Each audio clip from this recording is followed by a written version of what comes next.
In the early 7th century, Jordan was a land of stark beauty and immense strategic importance, a crossroads between Arabia and the Byzantine Empire. Its rugged deserts and ancient cities were traversed by the King's Highway, a vital artery for global trade. Caravans carried frankincense, myrrh, silks, and spices through its highlands, making Jordan a prize fiercely contested by empires.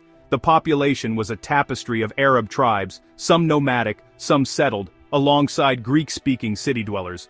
Christianity dominated, but older beliefs lingered, especially among desert tribes. Jordan was a frontier where cultures and faiths coexisted, sometimes uneasily. Winds of change were blowing from the south as Islam emerged in Mecca and Medina. This new force, built on unity and purpose, would soon challenge the old empires. The people of Jordan, living at the edge of this shift, were about to find themselves at the epicenter of a world-changing conflict. Their land, the ancient crossroads, was about to become the gateway for one of history's greatest movements. The stage was set for transformation. Before Islam, Jordan was the southern frontier of the Byzantine Empire, a bulwark against the desert. The Byzantines ruled through fortresses, cities like Jerash and Ammon, and alliances with Arab Christian tribes, especially the Ghassanids. These tribes acted as buffers, guarding trade routes and defending against Persian-allied rivals. Christianity was both faith and state policy, but religious divisions, like the Monophysite controversy, created tensions. By the early 630s, the empire was exhausted from war with Persia, its finances drained, and alliances fraying. The Byzantines even stopped subsidies to the Ghassanids, undermining frontier security. Jordan's population was weary, and the old order was vulnerable. It was at this moment of weakness that the first Muslim armies appeared on the horizon. The region's fate would soon be decided not by distant emperors, but by new forces rising from the south. The Byzantine grip was slipping. The frontier was about to become a battleground. Change was inevitable. By 632 CE, Islam had united Arabia and began looking north to Jordan and Syria, lands familiar to Meccan traders. Early Muslim expeditions were probing missions, seeking to win over Arab tribes and test Byzantine strength. The first major clash was the Battle of Mu'tah in 629 CE, where a small Muslim force faced a much larger Byzantine Ghassanid army. Though forced to withdraw, the Muslims gained crucial experience and signaled their intent to challenge a superpower. After the Prophet's death, Caliph Abu Bakr launched systematic campaigns into Greater Syria. Commanders like Amr ibn al-As focused on winning local tribes, bypassing major Byzantine garrisons. Shared Arab identity and language helped the Muslims connect with local tribes, unlike the distant Greek-speaking rulers. The offer was clear: join the Ummah, or pay jizya for protection and religious freedom. Many tribes, weary of Byzantine taxes and neglect, found this appealing. The foundations of Byzantine control in Jordan began to crumble from within. Scattered Muslim victories in Jordan and Palestine triggered a massive Byzantine response. Emperor Heraclius assembled a huge army to crush the Muslims and reclaim lost provinces. The Muslims, outnumbered, united their forces and chose the plains near the Yarmouk River as their battleground. For weeks, the armies skirmished, but the decisive battle erupted in the summer of 636 CE. Khalid ibn al-Walid, leading the Muslims, used mobile cavalry and knowledge of the terrain to outmaneuver the larger Byzantine force. A sandstorm blinded the Byzantines at a critical moment. Khalid ordered a full charge.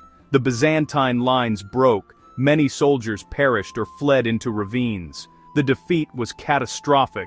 The Byzantine army was shattered and the road north lay open. Heraclius reportedly bid a sorrowful farewell to Syria. Yarmouk sealed the fate of Byzantine rule in the Middle East. For Jordan it marked the end of one era and the dawn of another. The region's destiny was now in new hands. The old world had fallen. A new order was rising. After Yarmouk, the transition to Islamic rule in Jordan was swift and often peaceful. Isolated Byzantine garrisons surrendered, and Muslim leaders offered safety for lives, property, and churches in exchange for the jizya tax. The new administration kept much of the existing bureaucracy, even retaining Greek-speaking officials. For most people, the biggest change was simply who collected taxes. Christians and Jews were protected as people of the book, allowed to practice their faith and follow their own laws. Religious tolerance contrasted with the sectarian strife of Byzantine rule. Conversion was not forced, the focus was on governance and stability. The spread of Islam would take centuries, but the new political order was quickly established. By offering security and lighter taxes, the Islamic rulers won the acquiescence of Jordan's diverse population. The old Byzantine world faded, replaced by a new reality. Under Islamic rule, Jordan's cultural and religious landscape began a gradual transformation. The Umayyad dynasty, rising in 661 CE, built remarkable desert castles, residences, hunting lodges, and estates like Qasr al-Karana and Qusayr Amra. These structures blended Byzantine, Persian, and new Islamic styles, reflecting a changing elite culture. Islam spread gradually, driven by belief, social ties, and economic incentives.